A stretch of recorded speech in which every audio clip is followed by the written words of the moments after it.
welcome to the Feist. Your favorite sports with your feistiest friends. Did I do that to you again? I wasn't reading off the script, Sarah. I was just improvising. It's usually me who's just like your favorite podcast. All right. Well, we're your feistiest friends. I'm Kelly O'Mara. I'm just moving on. We're just rolling. Okay. And I'm Sarah Gross. And today we're going to talk about anti-doping. I don't even know what people are going to do in the future, but the world record holder in the marathon got a 3-year ban. So we are going to talk all about that. First, though. Wait, why don't you know what people are going to do in the future? I don't even know how people are going to deal with this all, is what I'm saying. I don't know how all the drugs, all the things you can get, all you the mean testing. that you think that the advancement of performance enhancing products is so fast that you don't know how we're going to keep up? Is that what you're saying? I was teasing it, Sarah. I was like, I know you were teasing tuned. it. If I don't even understand the teaser, I feel like other folks would understand the teaser. Maybe. So I mean, okay. So I guess I'm saying, like, obviously the way you keep up is you have super, super, super intense testing, and everyone gets caught for any amount. But then that also catches people who are not necessarily guilty because, like, there's also like contaminants in all of our supplements these days and like food and like So like which side do you err on? Like how do you battle both like let's be reasonable and common sense and like logic and also the fact that like you can walk into any pharmacy and get something. So coming up on the show, we're gonna solve this discussion. Boom. All right, but first I was gonna say Sarah, I turned on the TV and it was apparently the World Gymnastics Championships this weekend. And how did I miss this? How did I miss this? It turns out the answer is because Simone Biles wasn't there, Suni Lee wasn't there, Rebecca Andre wasn't there, Jordan So there was like all the big names for the Olympics like clearly took the year off, which makes sense. Oh, I see. Post-Olympic year. I bet this happens in a lot of sports with the post-Olympic year. Their world championship over the next however many months later ends up a little bit lower key. Yeah, I don't want to say like you're still a world champion, right? You still beat everyone in the world. Of course. But that's why I did not necessarily hear about it. And also, the U.S. is in a rebuilding year.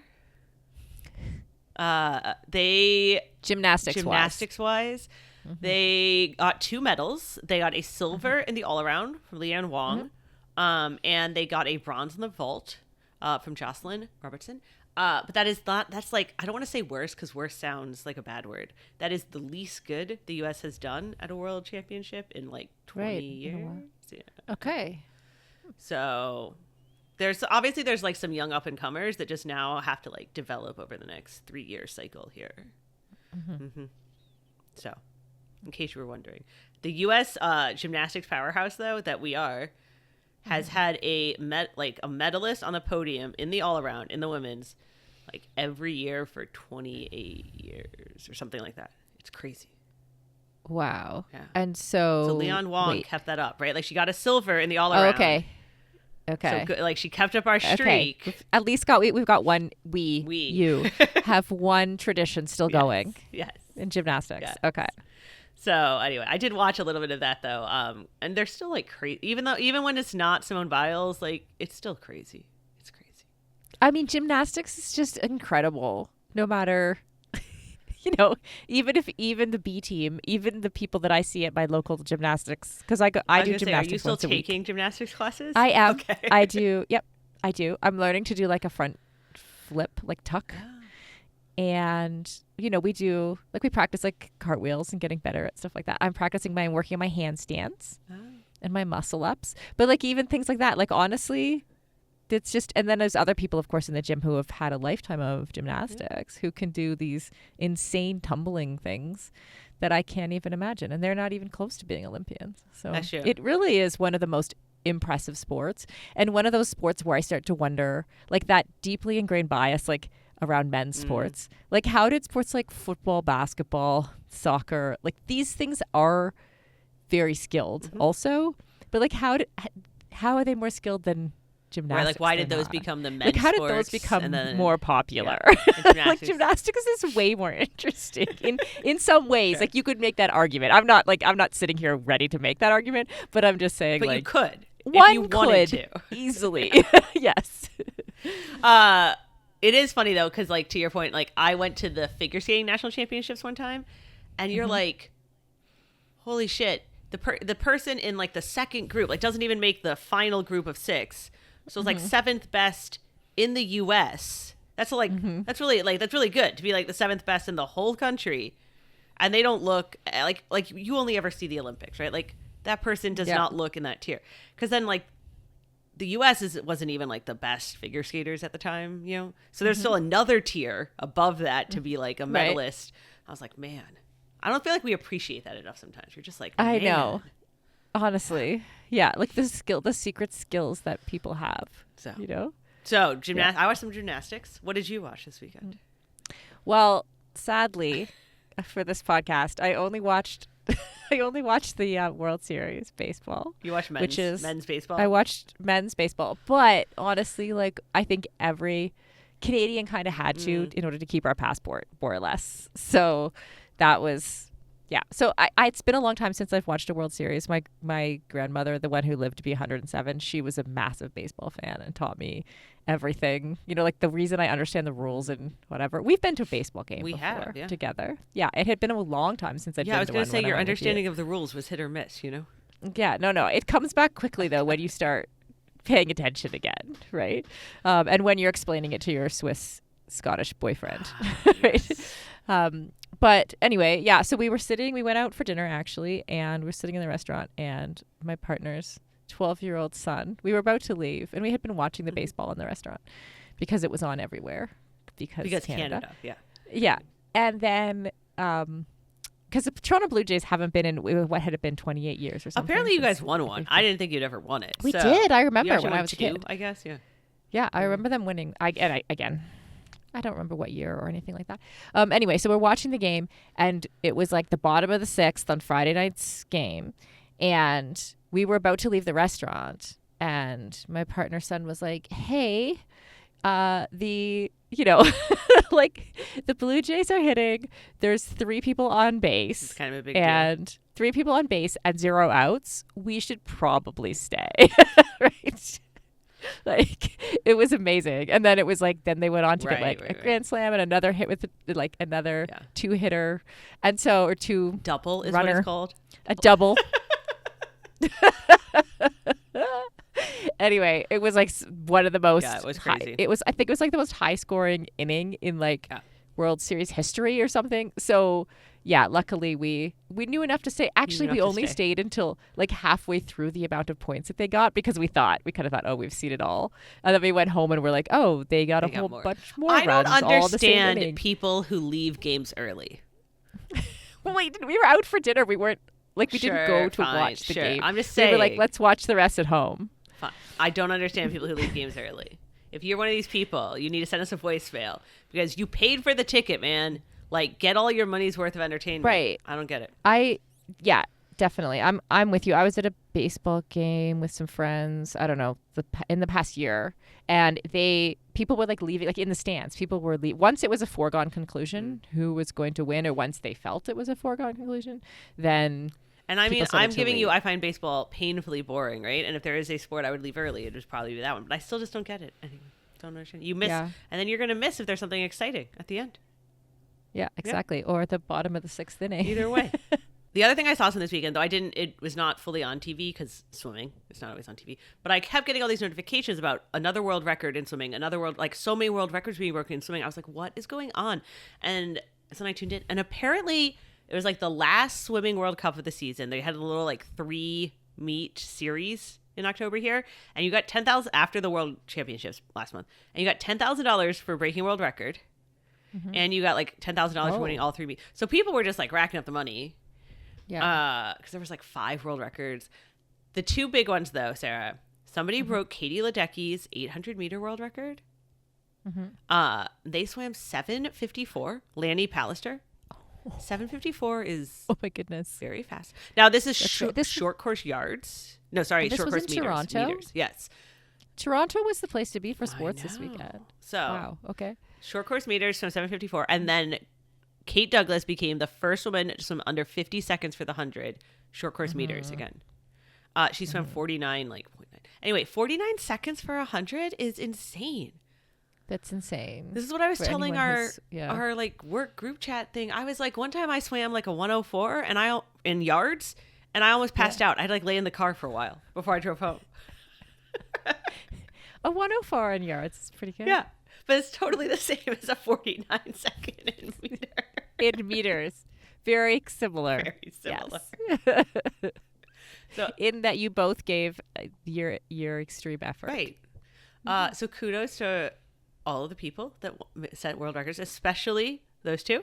And then the other big news last week, big news in our universe, Tour de France Femmes. Very exciting. Yes. Back with a new 4-year deal With Zwift, which is exciting. We know from being in the adjacent know. to the being in the know. Yes. Adjacent to the conversation about the Tour de France Femmes, the sponsorship conversation, that it was touch and go for a while about whether we were going to have Zwift back or whether they were going to be able to find enough sponsorship to continue on with the Tour de France Femmes. And then, I think last year's, so 2026, so this year's, 2025, what year is it? 2025's event definitely seemed like there were more people paying attention. Yeah. Like it sort of seemed elevated. So, there was the first year, which was exciting. And then I think the second year, people started to question, like, can we continue to do this? And then we hit the third year, there was more excitement. It was growing. And that's what then I think helped reinforce, like, okay, now we're committing to 4 more years. Yeah. Yay. And so they announced the routes for men's and women, homes and femmes. Homes. Do you mean No.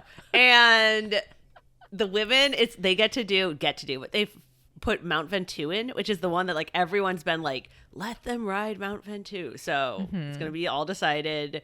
Yeah, good choice. It'll be very exciting. So that was quite the news last week. I feel like our cycling coworker was like, well, I guess I know where I'll be for the next 4 years in the summer. Yeah, I am excited that because Ventoux, when anyone who knows like the lore of cycling, right? Like Ventoux's definitely very in there with like the big, well-known climbs, right? So it's good to see it's good to see the women being put into the women's tour. Yeah, there was a little video they put out that was like they had asked obviously all the writers like back in the like what would you like to see, and it was just like them all saying Ventoux, Mont Ventoux, or whatever it's called in that. Ventoux, you're yeah, close, there was one of them like the Dutch writer, they call it something else there anyway, but they all were saying so it was very cute. It was like let the women ride. So yes. So that was pretty exciting. And I was also looking at, there's so much happening right now. I know we've been joking that like every week is World Championship week, but also you just literally, it was like gymnastics World Championships, swimming World Championships. So every week is World Championship week. I was going to say, and then we have all this news, and I was looking forward to this weekend because we're going to hear about Cricket World Cup is happening. Finals are this weekend. We're about to hear about the Northern Super League playoffs start this weekend, and the New York Marathon is this weekend. Yes. Have you run New York? No, I've only done one, I think, marathon, like standalone marathon. Yeah, I've run like 30 something as part of Ironman races, but it was Paris. I did New York a few years ago. It was kind of a mess. Yeah. It was kind of a mess. But I weirdly had this dream, like earlier this week.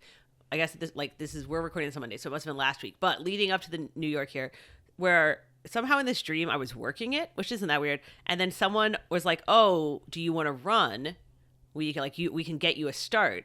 And I was like, oh, well, I'm never going to have this chance. Even though we've established I'm not running. I haven't run longer than like 45 minutes. And I was like, oh, I have to. This is in your dream? In my dream. I was like, oh, I have to do this. And then it was like this whole marathon. Like ordeal of me like, I have to somehow do this. And then I woke up and I was like, why did I think that? I've run it before. It wasn't a once in a lifetime.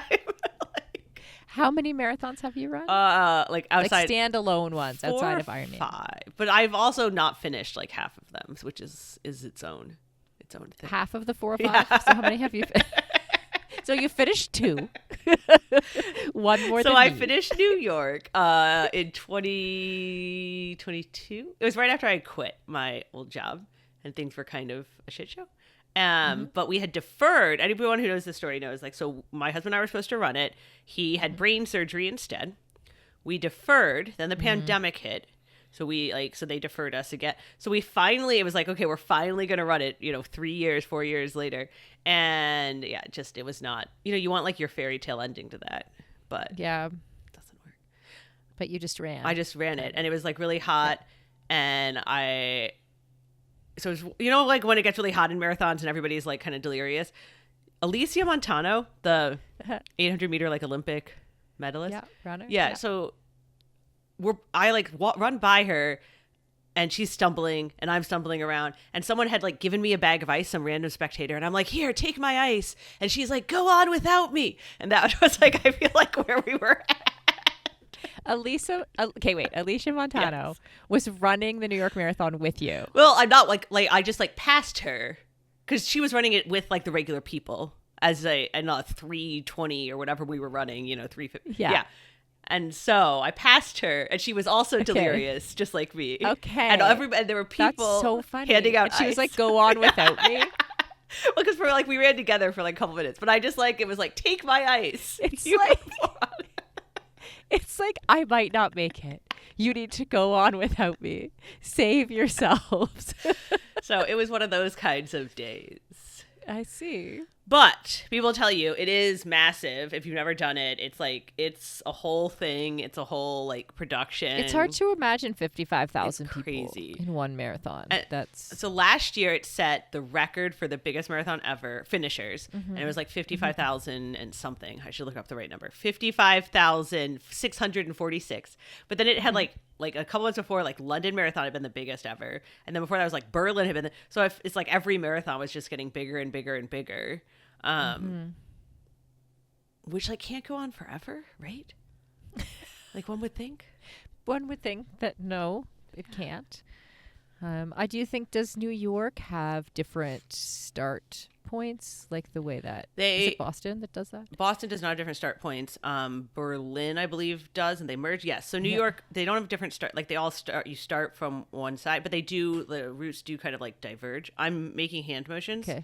For people who listen on a podcast. For those who don't know what diverge means. But you're on like Kelly's two different decks of this bridge, and then you kind of like go down parallel streets and you come back together. Okay, but at the start there's 55,000 people. It's like all very corralled, which is why it's like it's a whole process. You got to take like a bus out there. There's different sections. There's like corrals. There's a whole like field of people just waiting around to start. So it's something. I talked a couple years ago, probably when I was going to run it, to this guy who is the premier. I don't know how to explain this right, but he like is one of the premier data scientists that measures crowds and crowd management, and like how. So he works with the New York Marathon to like help them manage how to get 55,000 people through a city and how to not have like pinch points. And so now he also works with a lot of the other big races, and so like how you stagger and start people is a big deal. Like you don't there was a phase where I think a lot of races were starting slower people in front to give them more time. It's a terrible idea. It doesn't work. So you like want to avoid like pinch points and like pacing. And then he said one of the weird things since the pandemic like since the start of the pandemic is like that now you have parklets and stuff, and so the road narrows in like spots that didn't used to narrow. And how do you manage crowds? Interesting. Because like you can't there's probably no group less understanding than a bunch of trained marathon runners after a time goal who get like get pinched by crowds or who end up having to not run their pace for any reason at any point. Like I feel like this is something that for the general marathoner you cannot get wrong. No. So I think they actually, I mean, for 55,000 people, they do a pretty good job. So anyway, it's this weekend. We'll see if they set a new record. There are quite a few big names also running. Safan Hassan is running. Oh yeah. This is her first New York. She won Paris at the Olympics. Paris. Yeah, we saw her. Yes. Well, you didn't. Well, excited. You were gone home. But we saw her. So this is her first New York, and then there's a whole bunch of Kenyans. Helen Obiri, who's on before. Why am I losing? Is Sharon Lokedi. Then they've both been like up there, up in the. I'm making hand motions again in the podium there. In case you don't know what up means, they're high up in the rankings of marathon runners. I meant at New York, but so I mean, I feel like Safan's going to win, but Helen Obiri is very, very good. She's won here. And we have Sarah Hall in there too. I was going to say, from a U.S. standpoint, like Sarah Hall is supposed to be running. I feel like you never know for sure. Emily Sisson, Kira D'Amato, Molly Seidel is making her marathon return, and we haven't seen her in like 2 years, like since her. Also, she got the surprise bronze in Tokyo, and then she ran New York and did like the fastest ever like American debut type thing, in New York. And we haven't seen her since 23 because she's been like hurt and dealing with stuff. Did she like surprise qualify in Atlanta? No, Fiona O'Keefe surprise qualified, and she's also going to be running New York. And we haven't really seen her since the trials because she was injured in Paris, and she tried to run and then like dropped out, 5K in or whatever. Honestly, those trials. So I was in Atlanta for those the Atlanta marathon trials, right? Not the ones this past year. That's what I was not thinking. The past one, but the before, because they changed the way. But there was nothing as amazing in endurance sport that I've ever seen as like 500 women in the same race who have all run under 2:45 to qualify, because there's just like hundreds and hundreds of women running past you fast, like faster than you see everyday women. But it was just like the sheer quantity of them. No, you're right. Molly Seidel was like the surprise fit at that one. Right. Yeah. I knew I recognized her name from somewhere. But yeah, that was then and winning the bronze medal. Surprise. There was that whole other bronze medal thing too. Yeah. No, so that'll be interesting to see if she is like back in form, because I think she was like very obviously like the US's best marathon runner she was winning like medals at Olympics and being close to the top of the majors, so maybe she'll surprise us again. Interestingly, this is random, but I was like listening to her. She was talking about how she had wanted to do like a trail races, like she has been, wanted to do some different races, wasn't planning on, and New York gave her a small contract appearance fee, like much smaller than she got before, and she figured like, why not? So she's just doing it. I mean, I'm sure she's still like trained, but when you're like, I'll just do this. Why not? Yes. Not like you last week, who was like, I've done a 45-minute run. Maybe I'll do a full Ironman. Right. But like, actually, she's probably pretty decently trained. Yeah. She's probably like, I don't know. I'm only doing 100-mile weeks right now. Right. I don't have time for a full taper. Yeah. Oh, you know what my current question is, Sarah? We should put this before we go into Super League and Cricket World Cup.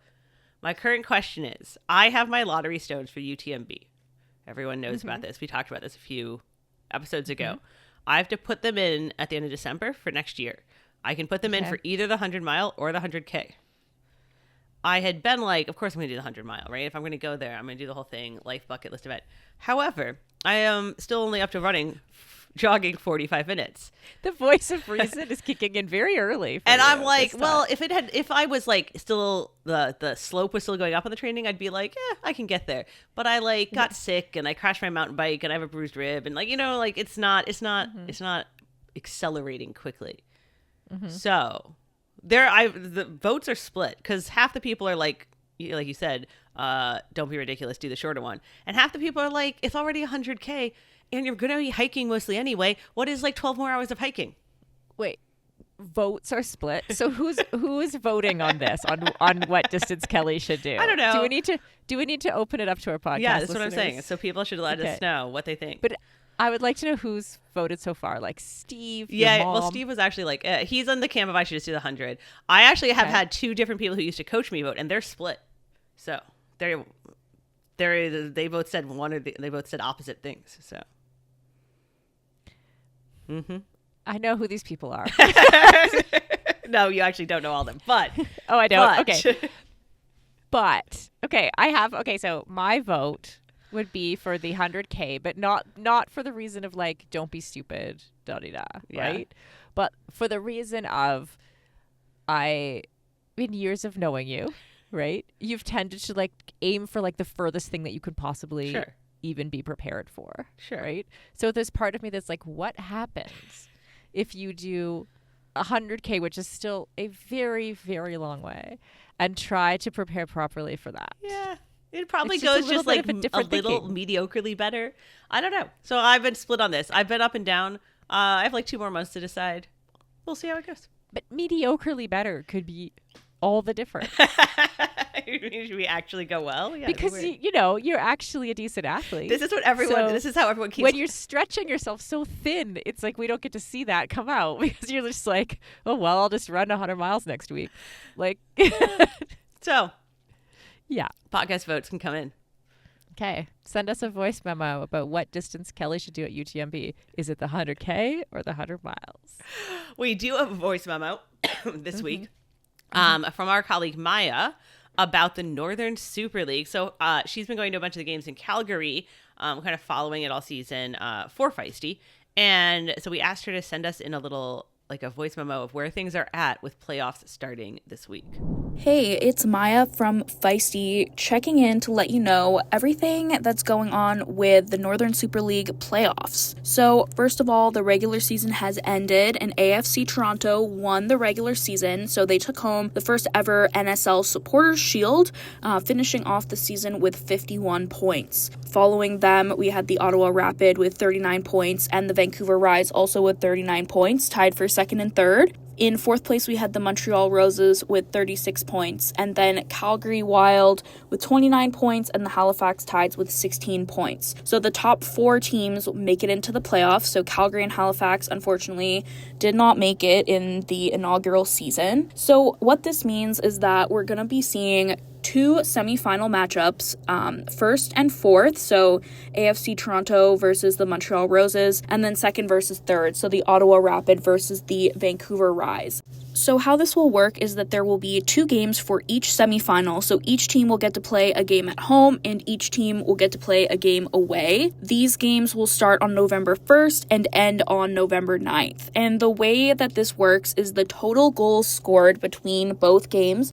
will determine which team moves on to play in the final. So we will add the scores between both games. And the issue here is that there could still be a tie if both teams score the same amount of goals. There has not been any clarification of what that tiebreaker will be, but often in soccer, it is either penalty kicks and overtime in the final game to decide a winner, or it will take the most goals scored by an away team in that series, and the team with the most away goals scored will win. Once those semifinals are done, the teams that win will play in the one-game final winner-take-all on Saturday, November 15th in Toronto at BMO Field. Whether or not Toronto makes it in, it's going to be that specific location. And the winner of that game will get the inaugural Diana B. Matheson Cup, which is the trophy named after the fantastic Canadian soccer player who started the Northern Super League.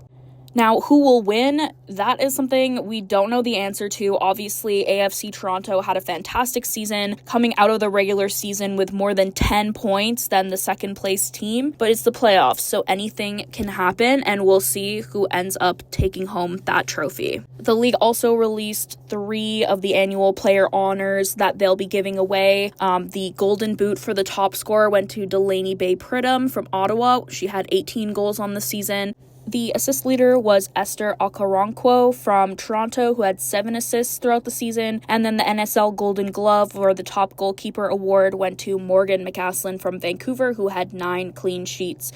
Don't forget to tune into the semifinal game starting November 1st and the final on November 15th to crown the inaugural Northern Super League winner. Okay, Sarah, you also went to some of the Calgary games, right? I did not. I went to the launch game in Vancouver, which was Calgary versus Vancouver.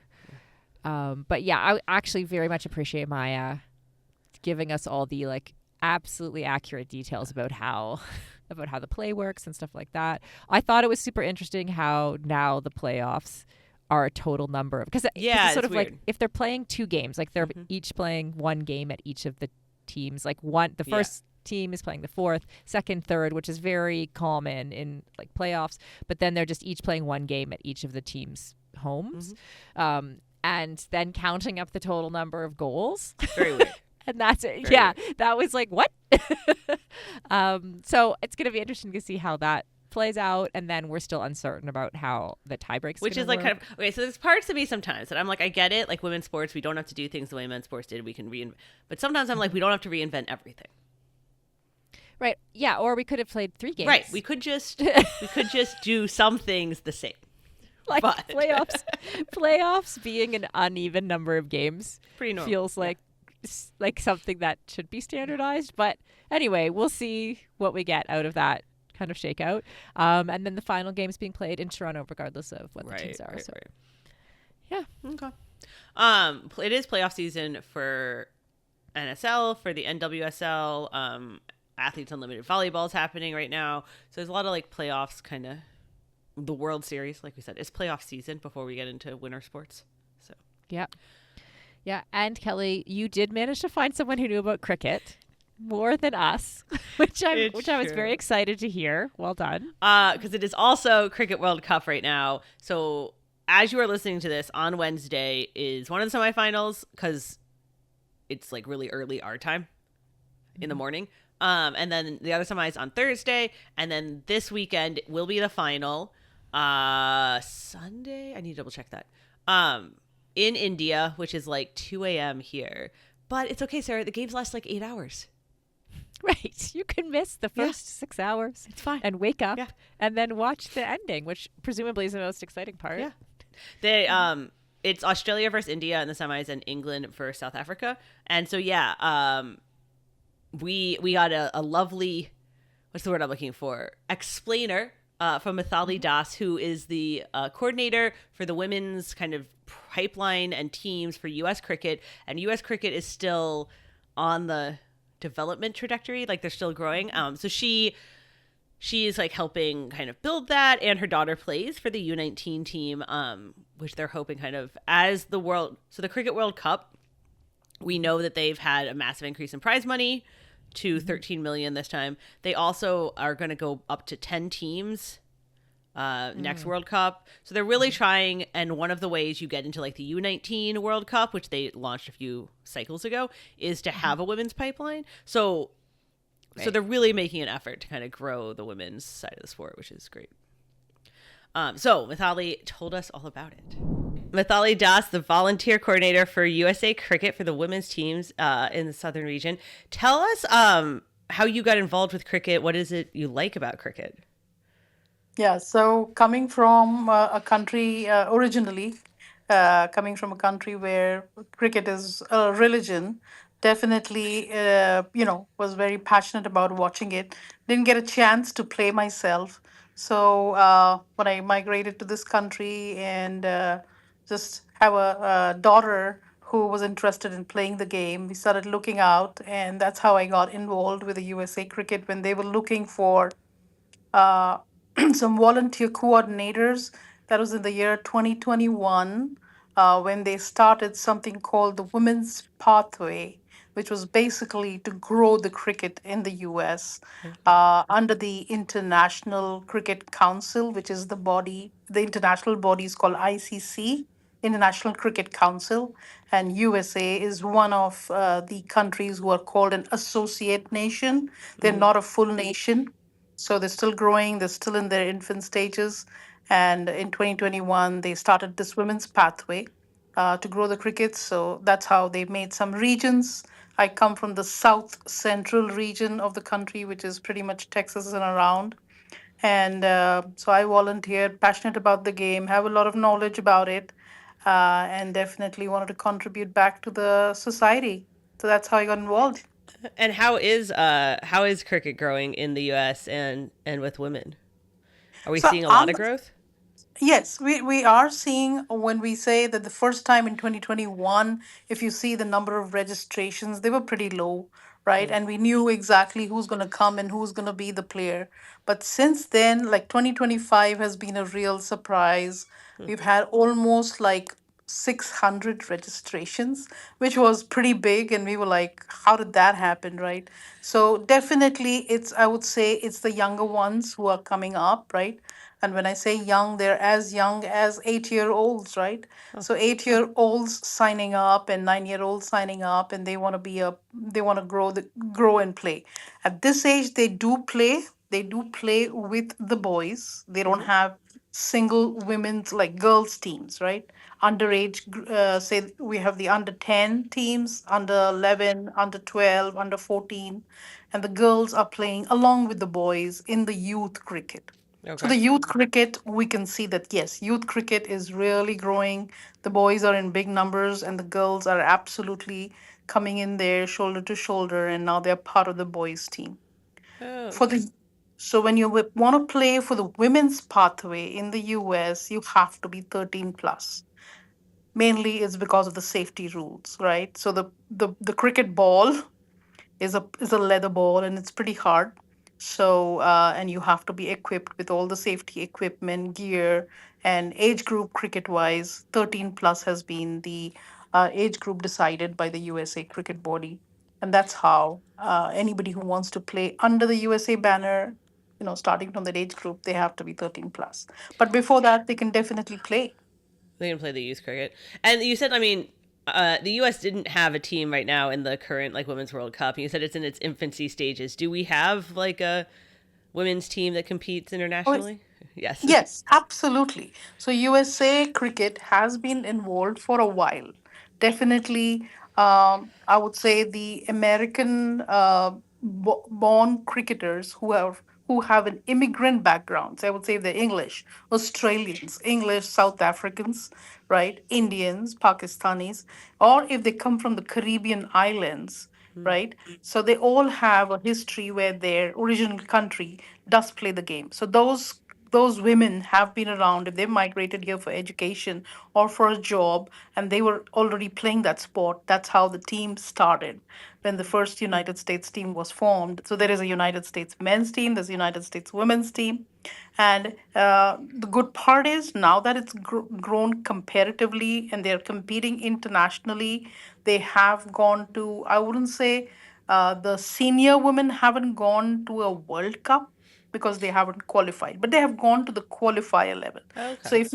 if you go for the Americas qualifying level, there are countries like Canada, Mm-hmm. there are countries like Argentina, Brazil, Bermuda. So these countries compete amongst each other, and then whoever wins represents Americas, right? So USA has right now on the topmost among all these countries and has gone to the World Cup qualifier. That means they have not gone to the cup, but they have Sure. gone to the qualifying levels, and then they haven't made it once they start playing with the big ones, right? Uh, Sure. but the good part is, I would say, they came up, and this is internationally, not for USA alone. What the good part, which the International Council did, was they came up with the under 19 World Cup competition. Huh. Instead of only having a senior women, they have a under 19, which was really good. And the only criteria was that each country must have a pathway where they are growing the girls. So in that way, USA qualified for that. They didn't have to play a qualifier. So USA has gone to two under 19 Oh. World Cups. They've actually played World Cups. 2023 was the first edition, and 2025 was the second edition. 2023, they really didn't they didn't get there. They were Right. pretty much at the bottom of the table. 2025, they made it to the Super Six. From their group level, they did Uh-huh. well, and then they went to the next level. Unfortunately, rains, Malaysia, it was in Malaysia, and there were rains and there were some other things, so they didn't go further. But that was like a big win for USA Okay. women, even to go and beat a country like Ireland, who have been playing for cricket for a while. So Right. that was one feather in the cap. And this under 19 really helps because now the girls are getting ready, from a younger age to go into the senior team. Right. Right. Why? So obviously, one of the reasons it's like not as popular in the U.S. is it's a little hard to understand if you weren't brought up in it. What do you tell like when there are new girls that don't know anything about cricket? What do you tell them in like a primer, like what they need to know about cricket to get started? So we see that there's similarities between softball, Okay. or I would say baseball, but when we're talking about women and girls, softball is the closest, right, to cricket. And I have seen myself that there are girls who are playing softball, Hmm. have a very good hitting, right? They can really hit well, they can really swing the bat well. So that can be really comparable with the cricket part of it. So that's one thing. Any girl who's athletic and is available or wants to be, is passionate about being on a field, can definitely, can join cricket. That's what we go to the schools and we try to talk to them and see if they want to try it out. It's pretty interesting. It's got a lot of intelligence in the game. There's a lot of strategy in it, right? Plus, there is a lot of athleticism. Right. So those are the kind of things we talk to the parents about and bring them in. uh, the good part is that girls who are of their age, like say, if I would give a prime example of my daughter who plays both the games, softball and cricket. She plays softball in high school and she plays cricket for the USA. And so when her friends come watch her, her American friends come and watch her, who have not played the game, they really get excited, right? And that's one way. A lot of other cricketers are doing that, and showing them that it's not that tough at all, right? Yes. Now I would definitely compare. One thing is time, Right. commitments, right? The duration of a cricket game is longer than a softball game. So that is where the commitment comes in. But if they're passionate about the game and if they can make it to an international level, like we all know, Los Angeles 2028 is Okay. coming. And cricket is one of the sports this time which has been certified to be part of the Olympics. So a lot of girls can have a very good, bright Uh, future, right, and be a part of an Olympic team. USA is the host of this, right. so we're hoping that USA gets a free pass to get in there and host it and play along with the big eights. Okay. And you mentioned the time because obviously my understanding of cricket was that, games go 5 days, but the World Cup, they play kind of an in between, right? It's like about a day for a Correct. game. So there are two types of World Cups. Okay, one, which was the older version, which is what is going on right now in India. It's called ODI, which is One Day International, and it's called a 1 day because it does take 7 to 8 hours for Right. one game to finish, and so that's the longer version. The one you're talking about, the 5 days, are called Test games, test matches, and those women do play it, but very few, right? Very few nations play it, and that takes a longer time. But that's now, with this whole fast world we are in, nobody has the time for this, right? So they made a shorter version of the game, and that's called a T20. Right, it's 2020. Like softball has, say, 7 innings, right? Right. Cricket has only 2 innings, right? One Hmm. team bats and the other team fields and bowls. We call it bowling instead of pitching, and vice versa. So, what target is set, and then the other team either crosses the target plus 1 run, or the team which batted first will ensure that they don't reach that score. Right? Right. Say if the batting team made 100 runs, the batting team when batting team goes to field in the second innings, they'll make sure they get them out, or they make sure that they don't reach the 99. Right. So in that way, but that's a shorter duration, so that's kind of 3 to 3.5. It's kind Hours. of comparable. I know softball can be like 1 hour 45 minutes or two Yeah. hours max, but here obviously that commitment has to be there Sure. from day one, right? Where they come for practices and stuff, where they're going to play practice games, they're going to be ready to put in that kind of time and hours. So the Women's World Cup that's happening right now, we're down to the semifinal matches because up Yeah. till up till now it's been there's 10 teams pool play, right? So now we're down to the semifinal matches. What should people Eight know? teams. Eight Sorry. teams. Sorry, 8 teams. 8 teams, yeah. So this is the last World Cup where they're going to have eight, but yes, from Oh. the next one they're going to have 10 teams. Oh, okay. Um, Now we're down to the semis. What should people Yeah. know about the two semis happening this week? Okay, so very excited. Obviously, it's been a mixed version, but I must say that I've been watching World Cups for a while now, and I watch both men and women World Cups, and they've come a long way, right? A long way. Previously, those games wouldn't last a long time. Like say they have that many hours to play, but they didn't have that skill sets. Only a few countries, like say Australia Mhm. or England. Those were the two best once upon a time, and they would last a longer. All the other countries would either get out, and it wouldn't last. But here it has been tough fights. Okay. I would say the negative of this World Cup has been the rains. The Oh. rain, because it's an open outdoor field game, right? You cannot play it indoors. So some of the games had to be washed out, abandoned. So Mm. some of the countries definitely feel that they got, you know, It's hard luck, right? You can't do much about it. Right. So that brings me to the two semis, which are very exciting. Nothing of a surprise to me, though. Australia is on number one. Hmm. Number two is England. Number three is South Africa. And number four is India. So India is hosting. There were more expectations from India that they're playing in their home ground, they were playing in their home fields, and they would be right there on the top. But they're number four. Nothing goes away because they're still in the semis. So in the semis, number one plays number four, and number two plays number three. Hmm. So first semi is going to be on 29th of October, and that's going to be in the northeast side of India, which is called Guwahati, and it's England versus South Africa. Timings are bad for America because it's in India, so it's like 4:30 a.m. Central Time, so which is like say 2:30 for Right. Pacific, right? And 5:30. 5:30 is not bad for Eastern Time, right? People do wake up that early. Sure. But since it's a long game, you can kind of catch Right. the You just watch second the end. Yeah. innings. Yeah, you can watch the second innings.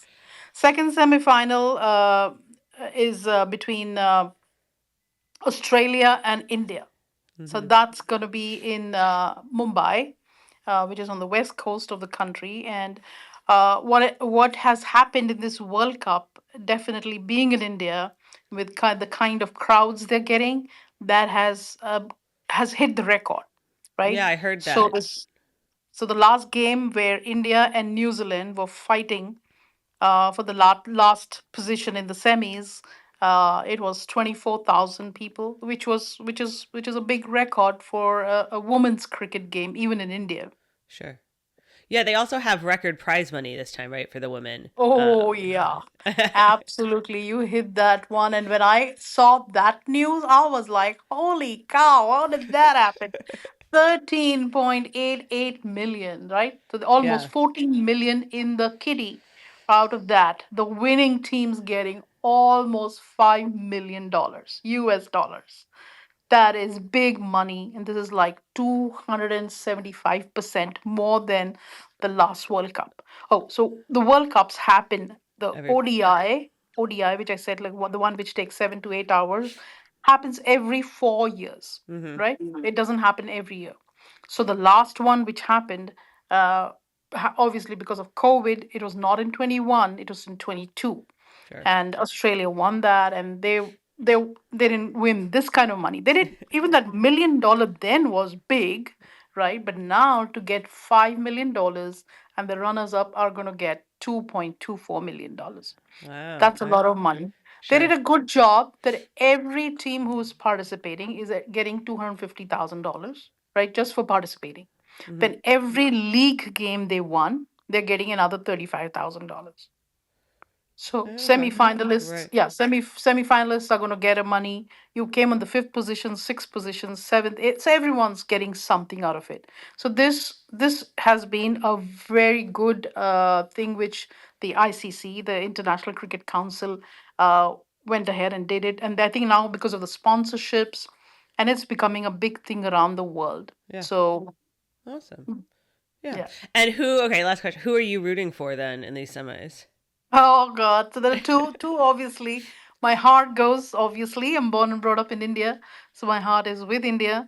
But I'm looking at the performances. I can see Australia and England in the finals, Okay. and then Australia taking the cup away. Okay. All right. Well, thanks so So much that for explaining all this to us. Yeah.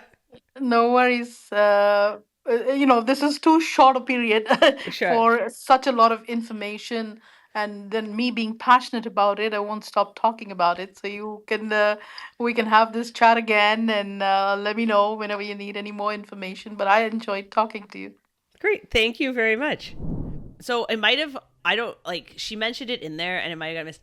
There was 25,000 fans in attendance for India's last pool play game, Yeah. which is like a pretty big record for a women's cricket World Cup. So Wow. Yeah, I completely missed that. The thing that I got stuck on there too is that some of the games were canceled because of the rain.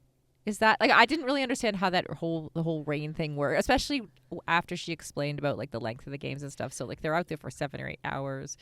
You know, it's the whole field can turn into mud. Yeah, so I presumably. think there's a point at which they like call a game and it's just a draw or there's no result. And I think that's fine in pool play. Like you just have no result, and it just and obviously that can be unfavorable for some teams who don't get the points. And if you end up with a lot of those, then it can be a problem. So yeah. I will say my only understanding of cricket before kind of like the World Cup here and everything, and it is going to be in the LA Olympics, and they play like a slightly different version in the Olympics. But my only understanding was the test matches, which are like the 5-day, and this is because I got very into. Do you remember the movie Lagan? When I was in high school, it won an Oscar. Anyway, it was about cricket, and it was like a 4-hour movie. But in it, they played like a 5-day game. Yeah. And it ends with the rains coming at the very end. So, yes, I do remember. Because I lived in the UK for so long, I do remember that like cricket being 5 days, and then there was a whole discussion, and then you went down to there's a 3-day version, I believe, and then there's the one. Then it came down to the 1 day as they tried to make the sport more international. So 1 day is obviously what they play, like she said, in the World Cup, and then they are making these like short, fast, just 3 or 4 hour games for the youth. It's so funny how it's different for different sports. Like, you know, we've talked about baseball before, where they were trying to reduce the length of the game down to like 3.5 hours. And it's this big outcry because of the slight change in rules and all of that. Like, it's all relative, right? So it'll be interesting to see how it kind of, how it plays out this week. The finals are on Sunday. And the winners win, what did she say? $4 million? A lot of money. And it'll also be interesting to see kind of how it continues to grow as we move both to the next World Cup, but also to cricket being in the LA Olympics. If we can kind of get like a U.S. or it'll probably help it in North America. So, Yep, that's a sport to watch. Yes. I know already like half the world watches it, but also a sport to watch in North America. In North America. Yes, right. All right, Sarah, the big news this week, and the one that like my Instagram was pulling up about, people have been messaging me. There was 2 kind of big doping stories. One was Ruth Chepnagich, who is the marathon world record holder from Chicago from 2 years ago, officially got a 3-year ban. Now that does not void her marathon world record, because the world, like the doping positive came like a couple months after the world record was set. So technically, like, you can't retractively ban. You know what I'm saying? Oh, you can't retroactively. Like she set the world record in October. The doping positive came in like February or something like that. So, but I think it's one of these things where we're all kind of like, there's an asterisk next to that 209. I think. Yes. Yeah. Unfortunately. So she got a 3-year ban. There was also these incriminating text messages on her cell phone that were like, somebody else texting her being like, so-and-so says I should ask you how to use this. Like, the text messages were wild. Like a picture of a vial. Yeah. And then her being like, I don't know how that got there. Well, basically. So it also, somebody was like, like what? Well, somebody was like, oh, she says like things just, down like WhatsApp downloads photos automatically. And I was like, in all fairness, WhatsApp does download photos automatically, because sometimes it does. I am like, where did this thing come from? Like, because I'm in some groups that I forgot I was in. And I do find photos that I'm not sure how they got there. But that's true. But usually, like, you're part of the group. It's not just like randomly things that you are not part of the group. But somebody could have texted you a picture, and it just on WhatsApp, and WhatsApp just downloads them automatically, and they're just there. And you're like, but she also, then her reasoning, her excuse was like, oh, she was sick and she took some medicine from her maid, and it just happened to be, this banned masking agent. So yeah, I think, you sent me a link to a story. We can share it in the show notes about Kenya broadly, and how the incentive to dope is very high, and why. Like, so when you're talking about a place where like normal annual wage is $2,000, right? And someone, like, think of how many think of how many running races even I've won $2,000 at, right? Let alone that, like, as an elite triathlete, let alone someone who's at that next level.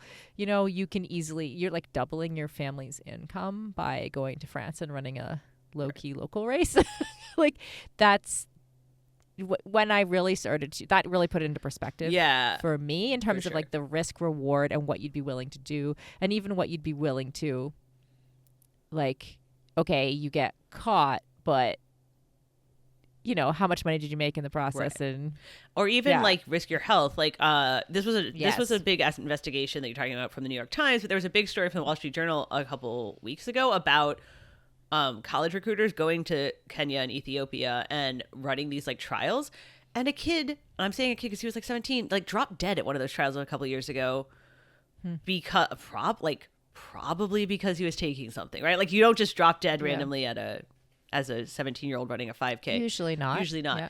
And so it's like the incentives are just so distorted, and kind of what the New York Times investigation was saying, and this is like what you hear from people on the ground there, is that literally, like, you can just walk into any pharmacy. Like, it's like, this isn't hard. Yeah, and like the pathway to elite running has become a bit commoditized in Kenya, right? So you have like, you don't just in the early days, I can imagine like the groups were smaller, there was less access, but now kind of now I'm just saying things, but like, everyone knows, you know that like running can be a path for you, and if you're a little bit good at it, you might go try out, and then you have another layer of people trying to get into these fast groups and the right coaches and the right training environments, just like every place with Olympics, except for like they're dealing with like thousands and thousands of people trying to get into these programs. So then how do you get an advantage to get into that program? So it could even start really early. Oh, definitely. You know? Yeah. So it's like, so you both have that, like, that incentive system is distorted, you know, and the money. And like, obviously, Ruth Chepnagich, I mean, she said she did it, right? Like, she's got 3 years because she admitted it, like, right. But then you have people like Joylene, who was the UTMB, the shorter one, winner. And then she came out, like, ended up getting or whatever. Her positive came out after she won the UTMB race, but it had come from a race like a week or two earlier. And she said, and she came out very quickly, very clearly, like, there's a reason we heard this right away. She said, I hurt my knee. If I didn't run, I wasn't going to be able to feed my kids and my mom who lives with us. I was worried I wasn't going to be able to run. I went to the doctor. The doctor said, oh, don't worry about this injection. It's not doping. And I believed him.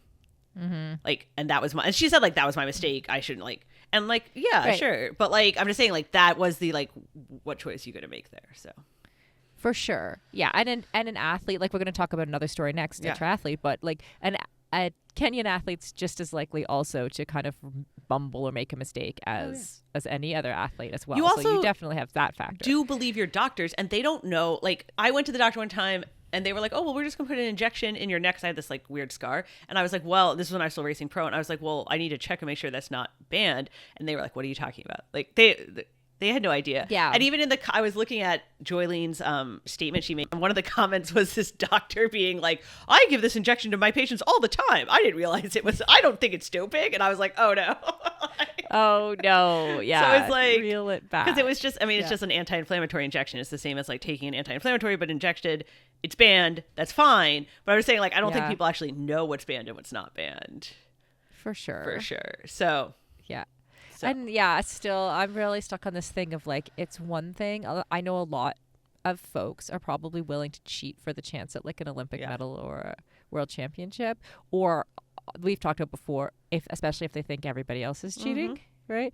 But then imagine, like, literally that's how you feed your family or your family and extended family and everyone in your village, right? Like, you're like, well, shit.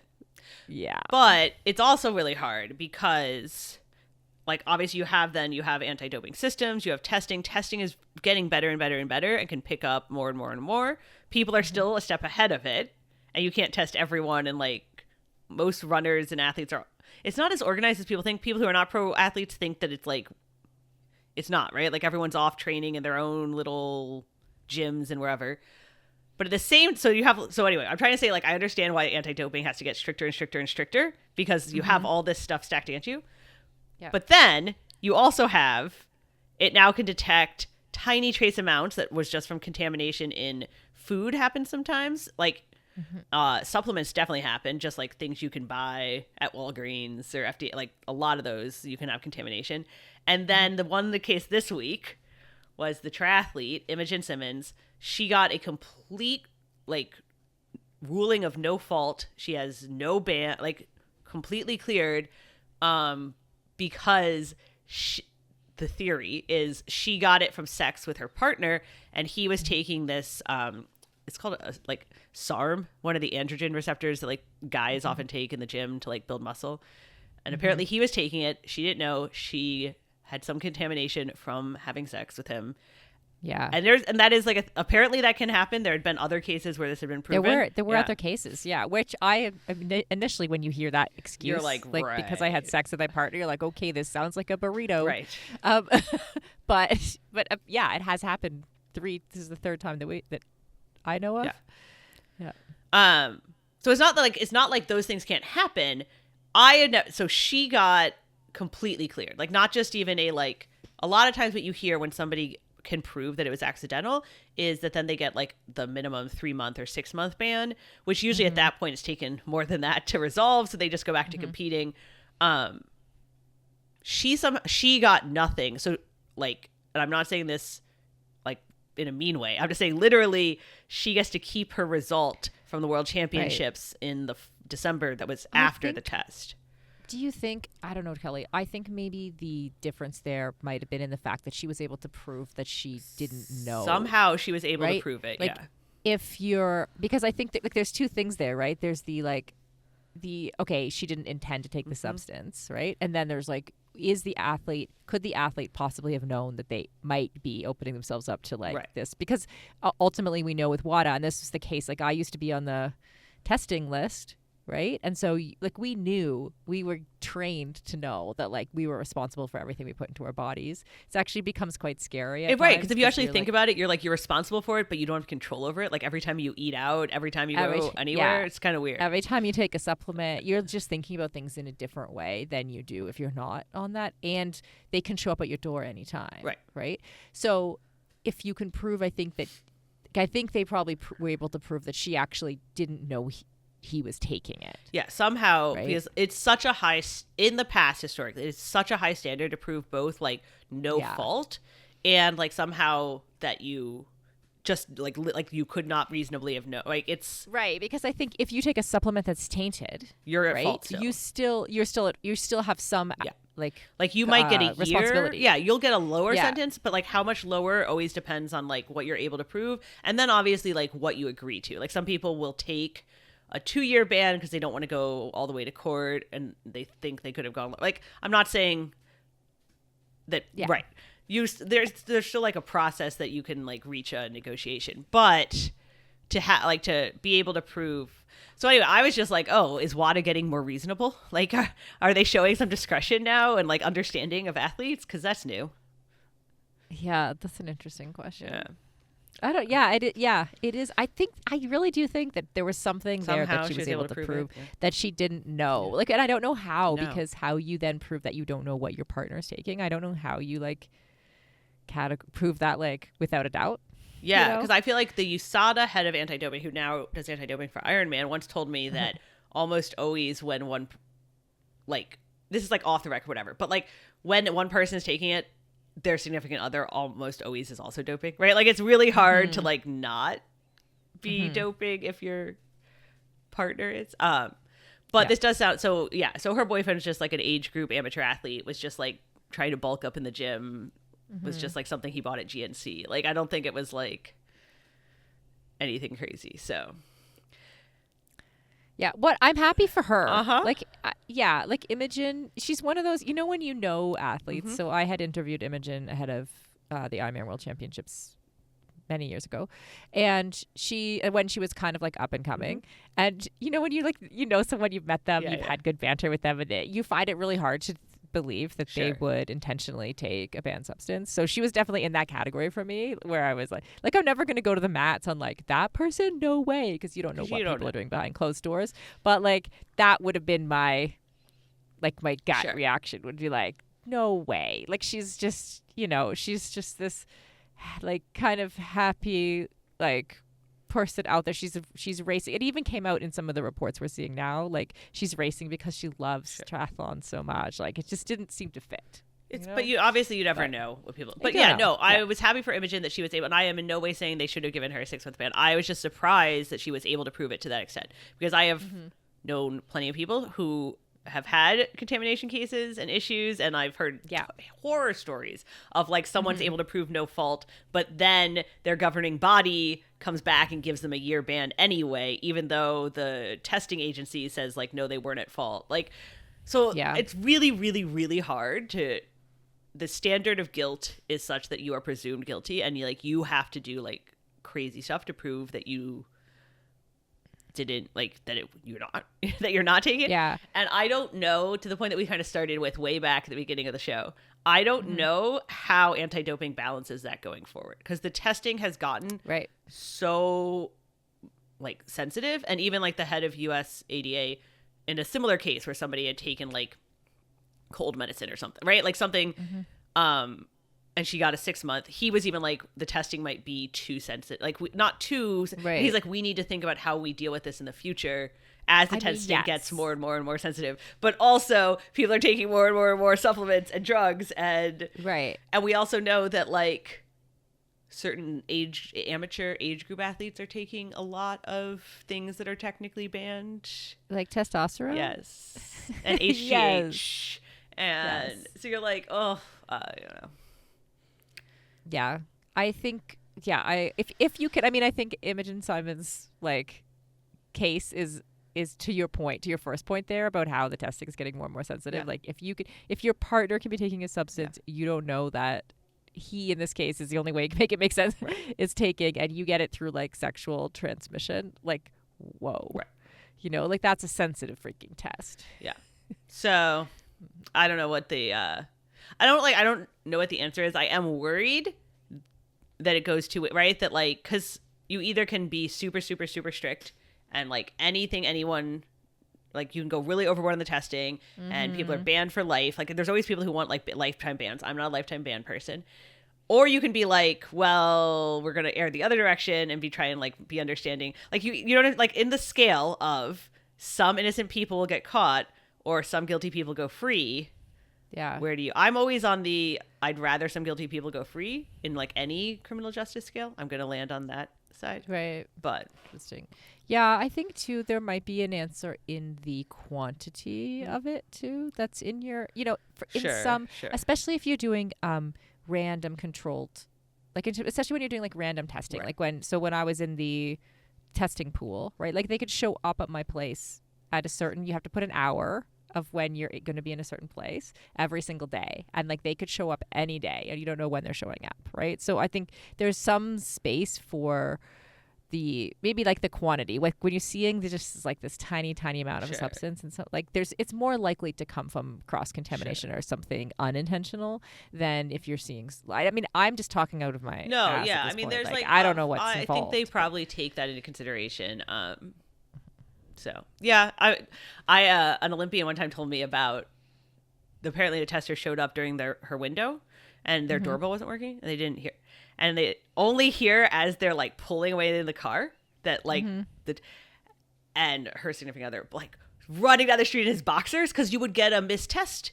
Yeah. Right. And if you have 3 missed tests, then you're... So he's like running down the street, come back. And and then they put it in like a whole bunch more doorbells on their house. So you hear stories like this all the time, right? Where you're just like, it is people. And that's not something that like made it, like this was just, they were telling me.